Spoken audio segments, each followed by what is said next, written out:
mugabane wa Amerika. Uko twize mu mateka twiga byinshi ajyanye n'ubuzima bwa Amerika ko Amerika yavumbuwe no bitaga Christopher Colomb. Uyu mugabo rero wavumbuye Amerika nyamara burya ngo siwe wayigezeho bwa mbere, ahubwo umuntu wayigezeho bwa mbere ni umunyafurika witwa Abubakar wa kabiri.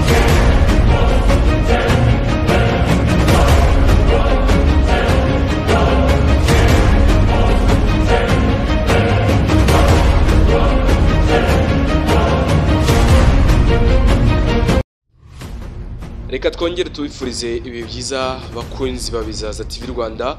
Reka mwese aho muri mwese ibyo mukora ibyo munyuramo tubifurize ikaze n'ubuzima bwiza, kandi mukomeze kugira iterambere rirambye n'ibyo twibifuza mwese, yaba bari mu Rwanda, bari mu karere k'ibiyaga bigari, ubwo ni za Burundi, Repubulika Demokarasi ya Kongo, namwe muri za Uganda, bari Kenya, Tanzania, mwese mbifurize ibihe byiza.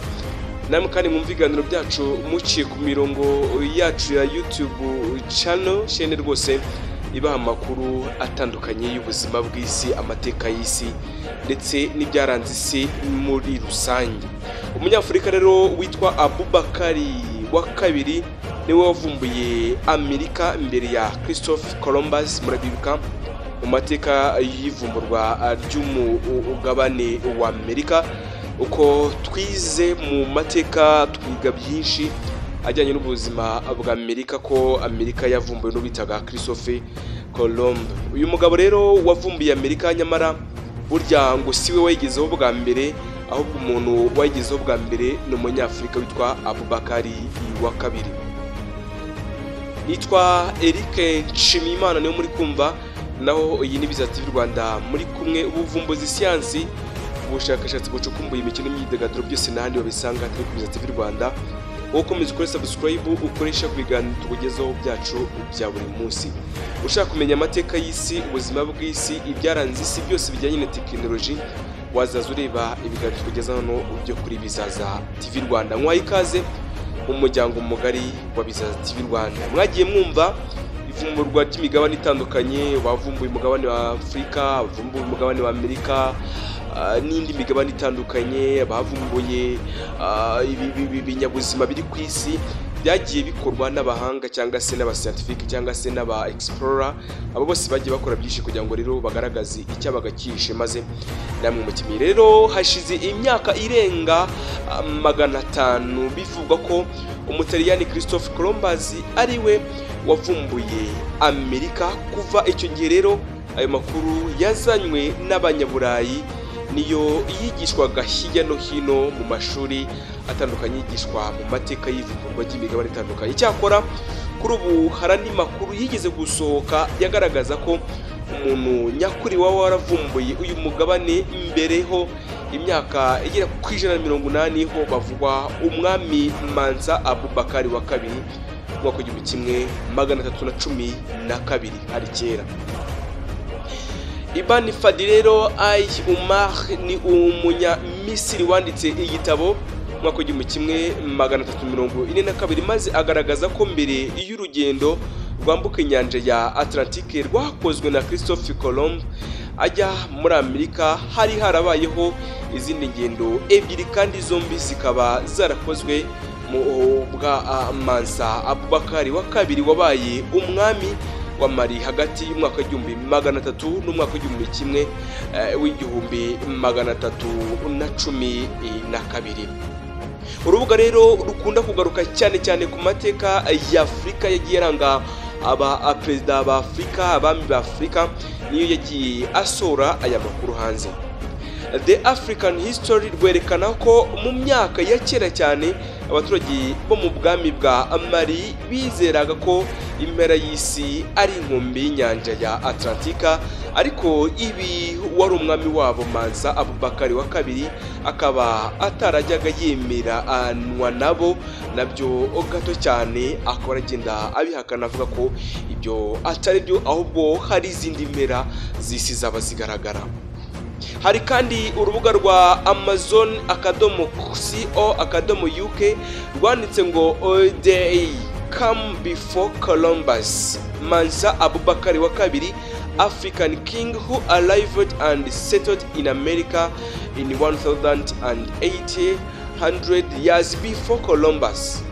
Bishatse kuvuga ngo umwami Mansa yaba yarageze muri Amerika mbere mu myaka 180 mbere yuko uyu umuscientifique cyangwa se umushakashatsi Colomb ahagera ajya ku butaka bukomeye cyane bwa Amerika. Kuko ubu ubasha rero yarafite yashatse kwimara amatsiko maze yohereza ubwato buto kugera kuri 200 asaba abasare kugashya bakambukiranya inyanja ya Atlantique bakamumenyera ikiri hakurya yaho y'iyi nyanja. Urugendo rero ntirwari rworoshye na gato cyane kuko muri ubwo bwato bwose bwoherejwe amakuru avuga ko bumwe bwonyine ari bwo bwabashije kugaruka mu gihugu cya Mali ho muri Afurika. Umuyobozi rero w'ubwo bwato bumwe bwabashije kugaruka kubara inkuru y'ibyo babonye hakurya, yavuze ko yabonye andi imato arimo kwangirika mu nyanja. Umusubizo ahita afata icyemezo cyo gukata akagaruka atabashije guheza inyanja yose ngagere hakurya. Umwami yateze amatwi yumva ubuhamya ahawe n'umuyobozi w'ubwo bwato ari bo twita umusare, ntiyashyirwa ku buryo ahubwo byamushirishijeho kumuzamurira inyota yo gushaka kumenya by'ukuri ikiri inyuma y'inyanja n'ikiri hakurya y'inyanja. Ku gihe rero cy'ingoma ya Abubakari wa kabiri mu kinyejana cya 13, Mali niyo yari ifite kaminuza ya kabiri Timbuktu imaze igihe kinini cyane kurusha izindi ku isi, ndetse kandi yari inafite abanyeshuri benshi kurusha kaminuza ya New York. Kaminuza rero ya Timbuktu yari ifite amashami atandukanye, yaba aya masomo nk'imibare, ubumenyi bw'isi ndetse n'amateka y'isi muri rusange, iby'imyi kandi bw'ikirere ndetse n'isanzure, ubutabire ndetse n'amasomo arebana n'indimi ndetse n'ajyanye n'ururimi rwa Islam. Uretse kandi ibyo kandi muri icyo gihe Mali yafatwaga nk'igicumbi cy'ubucuruzi gihuza abavuye mu mihanda itandukanye y'isi yose muri rusange. Umwami rero wa kabiri Abubakari yakoranyije abubatsi b'ubwato bo muri Mali nabo mu Misiri abahuriza mu gace kitwa Senegambia kari mu burengerazuba bwa Mali, ahubakiwe ubwato bugera ku bihumbi bigera kuri 2 kubwo gufata kuba bashaka ko bagera hakurya y'inyanja, maze kubwo kutava kwizima kwe intego yo kwari kugera ku iherezo ry'inyanja ya Atlantique ngarebe ikihisha hakurya.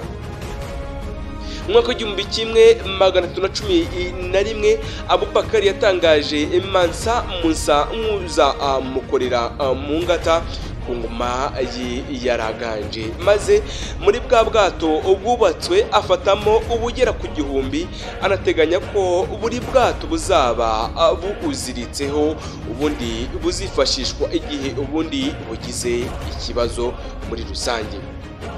Yahamagaje kandi abapfumu batandukanye bo mu migabane itandukanye, cyane cyane mu mugu zari zigize Afurika, abaganga, abasari n'abandi yabonagamo ubushobozi bwo kumuherekeza mu rugendo rumuganisha ku kwesa umuhigo we wo kureba ibiri hakurya y'inyanja ya Atlantika. Kuko kandi yateganyaga ku rugendo rushobora kuzamara imyaka igera kuri 2, bwa bwato ubundi 1000 babubakiyemo ibyo kurya, imiti, imbuto n'ibinyobwa, maze Abubakari abasha kugera ku nkombe y'inyanja mwaka wakurikiyeho umwaka w'1312. Bimwe kandi mu bifatwa nk'ibimenyetso simusiga byerekana ko uyu mwami yageze ku nkombe y'inyanja ya Atlantique, n'amazina y'uduce twaho afite aho ahuriye n'uduce dutandukanye twa Mali, nk'icyambu cya Mandinga cyangwa se Maninga Port, ikibaya cya Maninga Bay, ndetse kandi naho basize bise Silele de Mali. Uduce twose tukaba duherereye mu gihugu cya Haiti. kuba kandi Mansa Abubakar wa kabiri yarabashije kugera mu mugabane wa Amerika mwaka 1912, hanyuma Christophe Colomb akahagera mwaka 1892, bigaragaza ko hari ikinyuranyo kigera mu myaka 180 yose, ndetse kandi binavuga ko kugira ngo uyu Mutaliyani abashe kwambuka inyanja byamusabye kwiyambaza umunyafrika witwa Pedro Alonso Nino wari usanzwe umenyereye ingendo zo mu mazi atandukanye, cyane cyane amazi y'inyanja. Colomb yavuze ko aho yahingukiye yahasanze abirabura, anabona kandi inyubako zimeze nk'imisigiti itandukanye, ku buryo bivuga ko ari izubatswe n'abanyamari bari barahageze mbere y'uko we ahagera. The African History ivuga ko gutangaza ibi bitagamije gutesha agaciro Christophe Colomb, icyakora nubwo yubaha ibyo uyu Mutaliyani yagezeho byose n'izina riremereye mu mateka y'abavumbuzi. Iki kinyamakuru cyemeza ko ibyo kuvumbura Amerika byagezweho bwa mbere n'umwami wa Mali Mansa Abubakar wa kabiri. Umutaliyani Christophe Colomb rero uzwi ko yavumbuye umugabane wa Amerika, nibo bagiye biga mu mashuri atandukanye kuva troncome, secondaire, ndetse n'abagiye bakurikirana amateka muri za kaminuza n'ubumenyi bw'isi, bagiye biga amateka y'umugabo kari wagiye avumbura umugabane wa Amerika. Akenshi byagiye bigaragaza ko inyandiko ziguruka nizivuga ku bitabo bivuga ku makuru ajyanye na Afurika, akenshi ibijyanye no kuvuga amakuru atandukanye n'amateka ya Afurika bagenda babimira, ibindi bakabizimya kuko badashaka kugaragaza ubuhanga bw'abanyafurika muri rusange. Ibyo byose ko bagiye babikora rero byagiye bituma rimwe na rimwe abanyafurika batagira uruhare mu kugaragaza amateka yagiye abagaragariza, ahubwo ugasanga amateka asohoka mu minwa, mu bitekerezo by'abanyaburayi ndetse n'abandika amateka y'isi, ugasanga bariyandikira amateka y'ahandi, ariko bagera ku mateka ya Afurika bakayaca ku ruhande bitewe n'uko bari bafite itegeko bita divide and rule. Aya mateka rero y'abanyamari mwagiye mwiga Mali Empire, Ghana Empire, South Africa, Ngoni Migration ndetse n'andi mateka atandukanye yagiye agaragaza imibereho y'abanyafurika, ndetse akiganzamo ubukoloni ndetse n'ikirozo y'abanyafurika bamwe namwe batagiye bagaragaza amateka yabo n'ubuzima bwabo. Nguko rero uko umugabane wa Afurika wagiye ugaragarizwaho amateka yaho n'ubuhanga bw'abanyafurika bagiye bagaragaza, ariko ugasanga amahanga ndetse n'ibihugu by'Uburayi byo nibibikozwa, ahubwo ugasanga nibo bandika mu bitabo bakazana abanyafurika nabo bakiga amateka. Ibi nshobora kubivuga hakagira untera ibuye bati nyamuneka sigaho, ariko ni ibyavuzwe kandi ni ibyanditswe. Nitwa Eric Nshimiyimana, nandi neguza naho ubutaha.